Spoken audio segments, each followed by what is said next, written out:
ibang klase talaga pagdating sa mga ano, sa mga Duterte at mararamdaman mo talaga ano, yung sincere, totoong ano kasi siyempre ang tao nakaka-appreciate yan, nakakaramdam ang mga tao kung sino talaga ang totoong nagtatrabaho at saka sa hindi. Panay ano, panay pamumulitika, panay kapekehan kasi ang pinapakita ng Marcos administration of which yung mga taong bayan kapag yung dinadalaw ano, yung mga tao mararamdaman mo kung maramdaman nila kung totoong tao ka o hindi. Kung nandun ka lang for PR stunt, pa-picture taking or para may maipakita ka lang, alam ng taong bayan 'yan.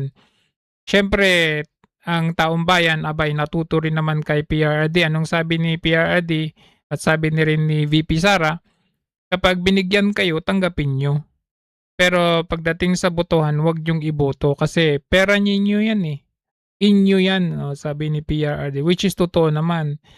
Kaya after nilang makatanggap ng ayuda, sa tingin ninyo they are very thankful kay Marcos Jr.? I don't think so kasi, unang-una pera din naman ng taong bayan 'yan.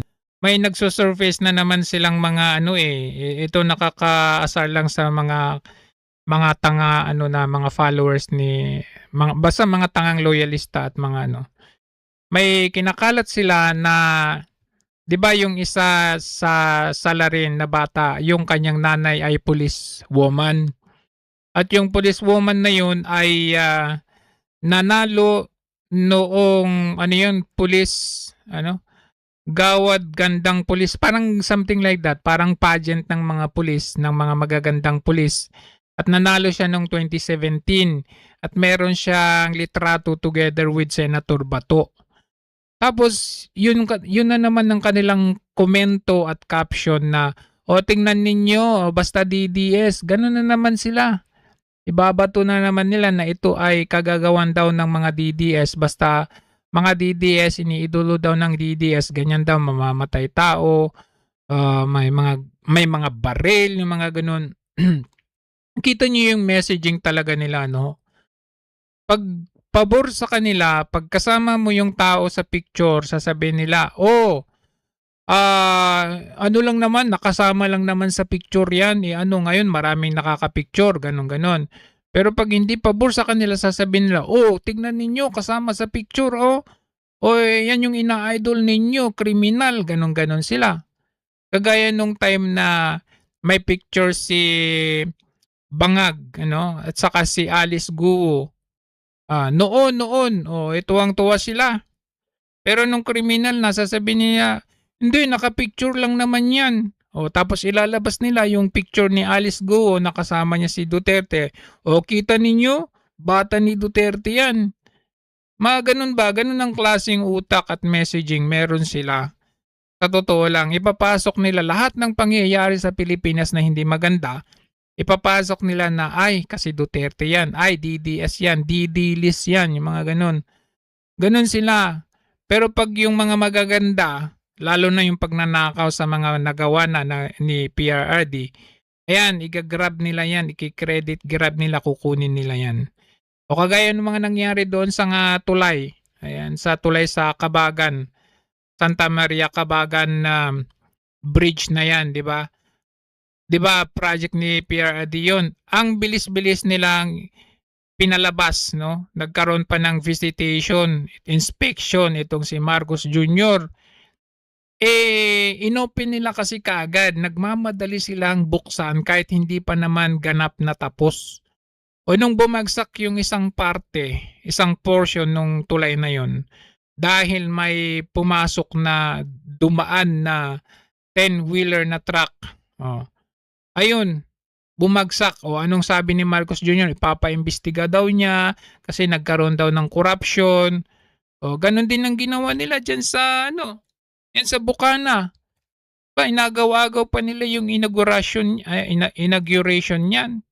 Inunahan pa niya yung yung local government unit leader dyan sa na si Baste. Inunahan pa nila yung yung inauguration. March pa dapat yung inauguration niyan pero February pa lang inunahan ni Marcos Jr. Ngayon nung naglindol, Ngayon nung naglindol at merong portion dun na nag-crack pero passable pa rin, sasabihin nila, "Oh, ayan Duterte legacy niyo, oh." Grabeng klaseng utak meron talaga itong mga tanga, 'no? A substantial amount of media interest. Hindi lang, kahit mga tao sa buong mundo. Alam mo ang implication niyan, ang ibig sabihin niyan. Kaya kayo nababatikos, kaya kayo nalalagay sa entablado, sa scrutiny, stage of scrutiny or platform of scrutiny. Kasi yang nililitis ninyo na yan, mahal po yan ng milyong-milyong katao. Hindi po birong tao yung inyong inilagay dyan. Kaya you, ICC, Marcos administration in the West or kung sino man dyan sa Europe na yan, you are subject to scrutiny. So ngayon, pag kayo binabatikos, even yung comment ng abogado ni Tatay Digong, alam nyo, mahal, ang daming nagmamahal ka Tatay Digong, you have to accept the fact na hindi po basta-basta yung wrongfully na inaakusahan ninyo. In the Philippines in particular.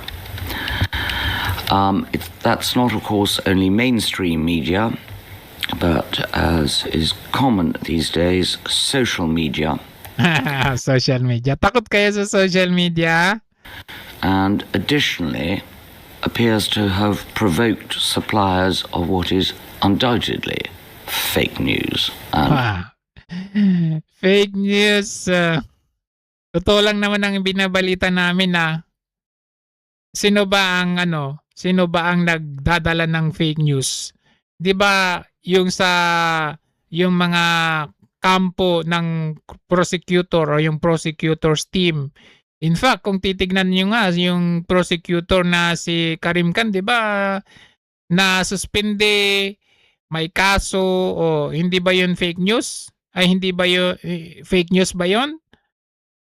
I mean, ito kasi ang ginagawa ninyo, kaya natatakot sila Kagaya nung sa impeachment ni VP Sara, ang yayabang nila sa totoo lang, prior to the impeachment trial, prior to the pre-trial ng impeachment na ito, di ba ang yayabang nila? Kumbaga sa kanila lutong-luto na, kitang-kita na raw ang ebidensya, ang dami ng ngayon, ano nangyayari? Paano sila postpone or suspended, itutuloy sa ganito ganyan. Kasi nga nahihirapan sila. Nahihirapan sila talaga na makapasok or i-penetrate yung 'di ba? Tapos sila pa yung mag-aakusa na, like for example, yung defense team ni VP Sara, pinapatagal daw nila yung pre-trial. Sino bang di ba sila yung may power? Sila ngayong nagdedepensa lang yung team, sila yung de-decide na kung kailan ang trial, ang pre-trial, tapos babalik ta rin nila. O kagaya nitong balita na naman na to. Ni VP Sara na silang dahilan kung bakit natatagalan ng pre-trial conference. Hindi raw kasalanan ng defense team ni VP Sara Duterte kung bakit nagtatagal itong pre-trial conference, partikular yung pagmamarka ng mga documentary evidence para sa impeachment trial ni Vice President Sara Duterte.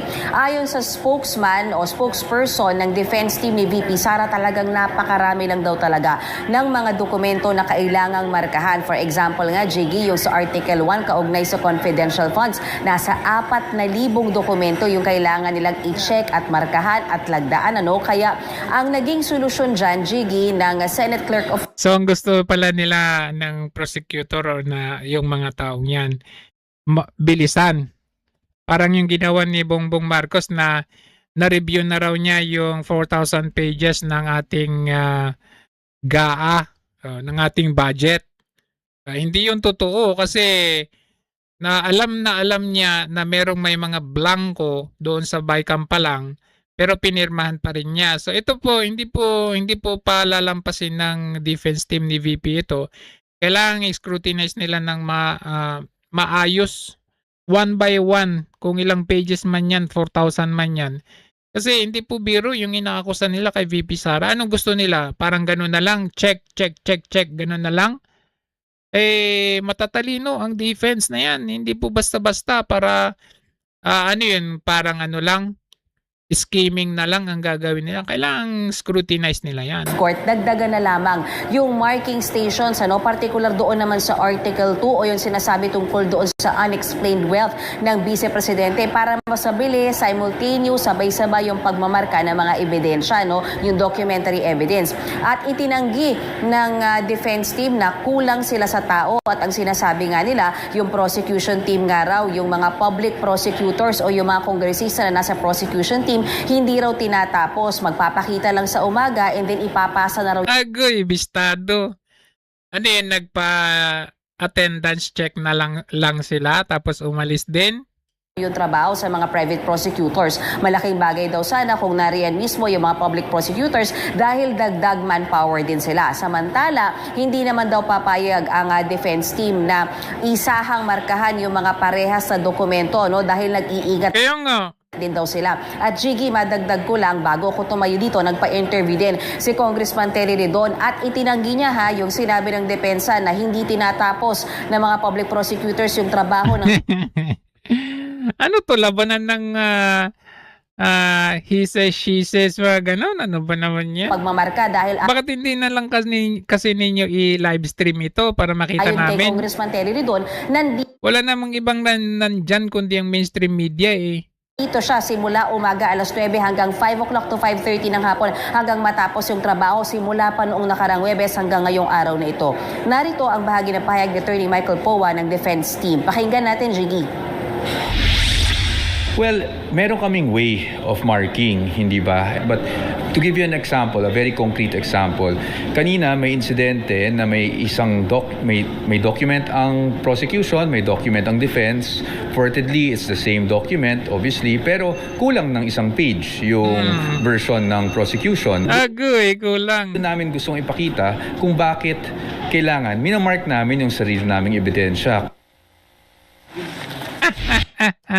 At may anang sinasabi ng So now you know matatalino ang ating defense team. Ano natin ang subject natin ngayon is iba talaga ang pagmamahal ng taong bayan sa Duterte family, Duterte team kaysa dito sa mga loyalistang tanga na hindi nag-iisip. Yan, ewan ko kung ano dahil mali-maleta or kung hindi man nauto sila or ano lalo na kay Marcos Jr. Pero dito makikita nyo talaga dito nga aminado si Cayetano na bagamat hindi naman kalakihan or karamihan ang kanilang dinala na ayuda ay somehow mainit pa rin ang pagtanggap sa taong bayan sa kanila. And in fact, makikita ninyo sa mostly na mga public engagement nitong si VP Sara, wala siyang dalang ayuda sa totoo lang. Bakit?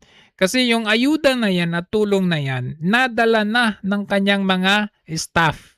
Yung mga tao niya sa Office of the Vice President, nadala na nila yan. Ang purpose na lang dyan na pumunta dyan is kumustahin ang taong bayan, kamayan, kung makipag-picture man, which is overwhelming ang mga nakipag-picture, Hindi mo kailangan pumunta dyan na parang akala mo parang yung ginagawa ng West sa atin na pumunta sila sa bansa natin, sakupin tayo, binigyan tayo ng candy, tinanggap natin yung candy, only to find out na may kapalit pala yung candy na yun. So dito po, ito po ay karamihan sa mga Duterte team ay legit at sincero pagkamayan, pakikipagkumusta sa ating mga kababayang Pilipino at yung totoong malasakit ba? Kaya nga lumabas yung tapang at malasakit was born kasi andun yung tapang, andun din yung malasakit. Tapang laban sa mga kawatan, malasakit sa mga taong mababait at mga law abiders. Kahit na konti lang dala namin yung salubong nyo sa amin, pero kung ano itanim natin bilang mga Pilipino na kapag may disaster, calamity, tulong-tulong na lang tayo. Masigabong palakpakan ang Senate President ng taong bayan.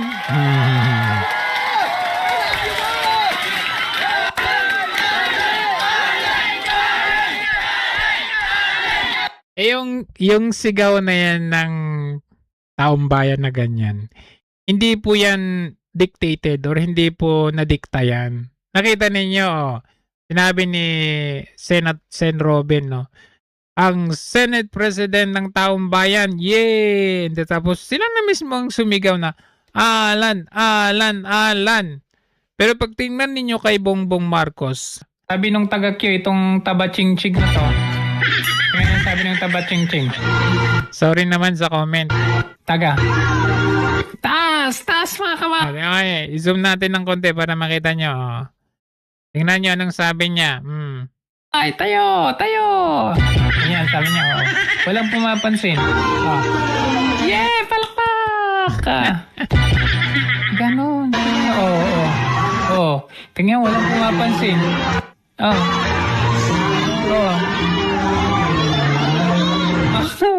Di ba? Mas malakas yung team song niya.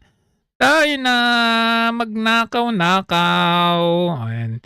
At ibulsa ang pera ng bayan. Mas malakas pa yung team song niya. PM, isang tao lang nagsasabi.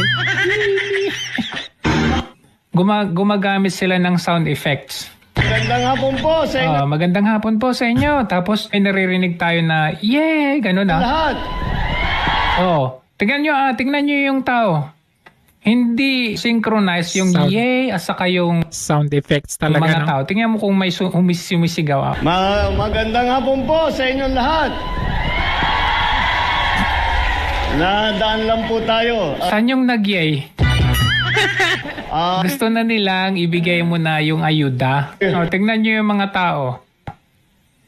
Tingnan mo, tingnan mo. Lalungkot. Tingnan mo, Nakita nyo yan? Mga ano ng mga tao? Ayun, tingnan nyo mga tao. Busy sa phone. Tapos hindi nakikinig. Ayan, tingnan mo, Ayan. Maraming maribos. Diba, ala BTS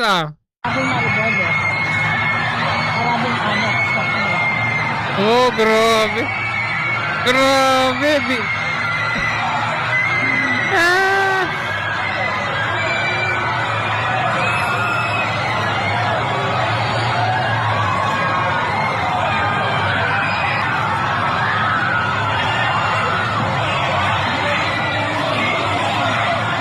May tiyan pa daw na BBM, pero pagtingin sa paligid, wala.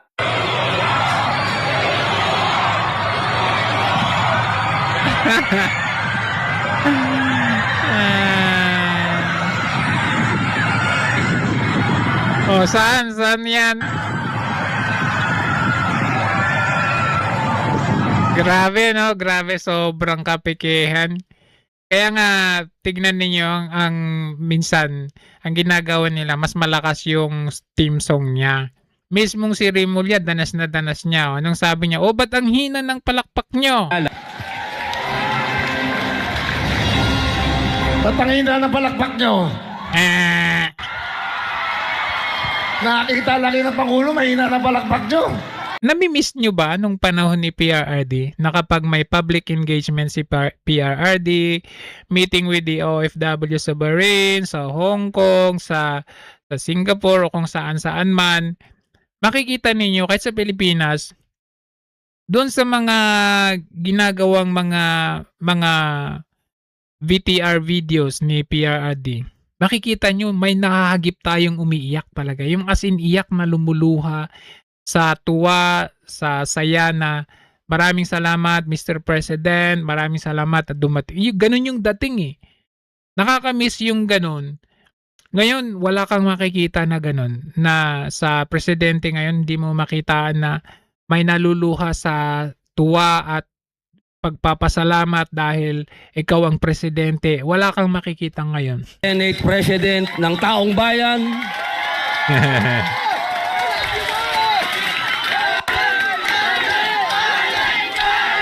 Alan. Senator Alan Peter Cayetano. Mayong hapon sa kaninyong Ayan Partida lang yan. Partida pa lang yan.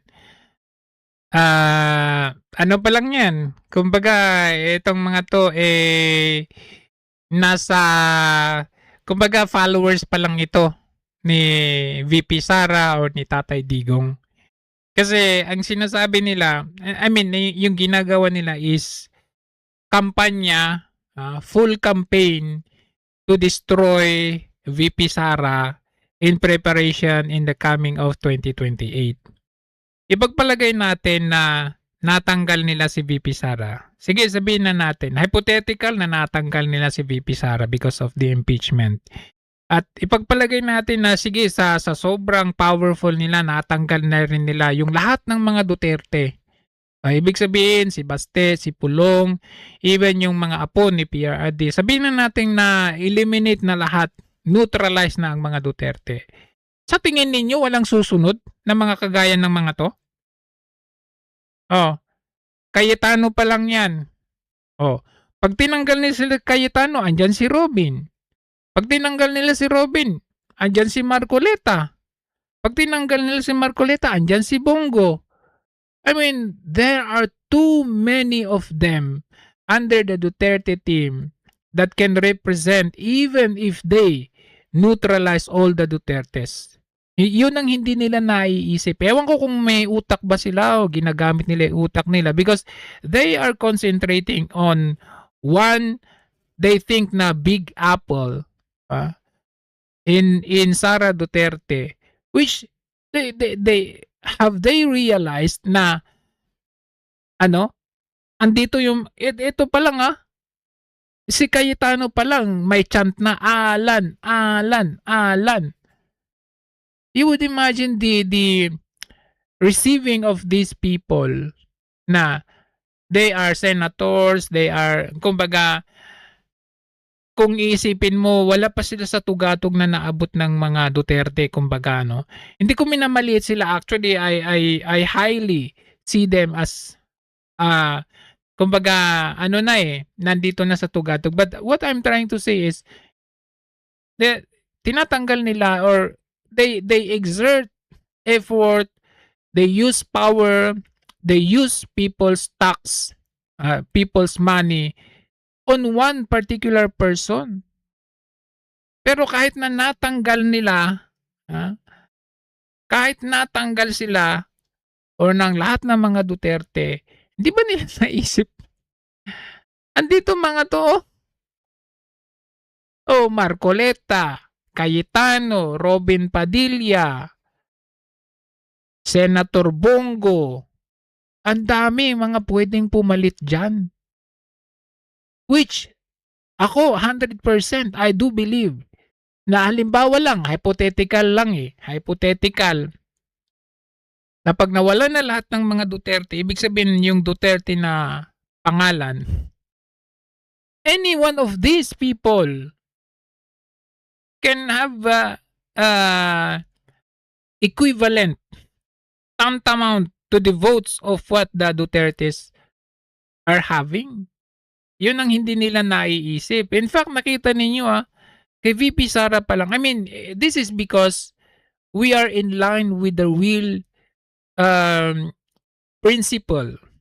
Yung totoong prinsipyo na para tayo sa taong bayan. Hindi ito yung halong may chemical na kaplastikan na tayo para tayo sa taong bayan, pinaglalaban natin ng rights ng mga tao or human rights, tayo ay sa totoo, hindi ganun You can see this in yung warm welcome nila kay VP Sara.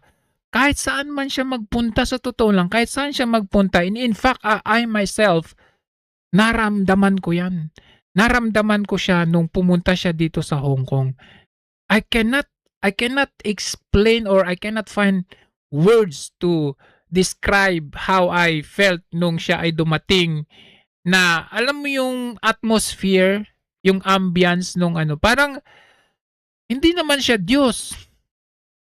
Pero yung lakas ba, yung the mere presence na alam mong nandito sa four corners ng building na to ang isang VP Sara Duterte. And in fact, bonus pa yan kasi dumating si Tatay Digong during that time. That alone, no?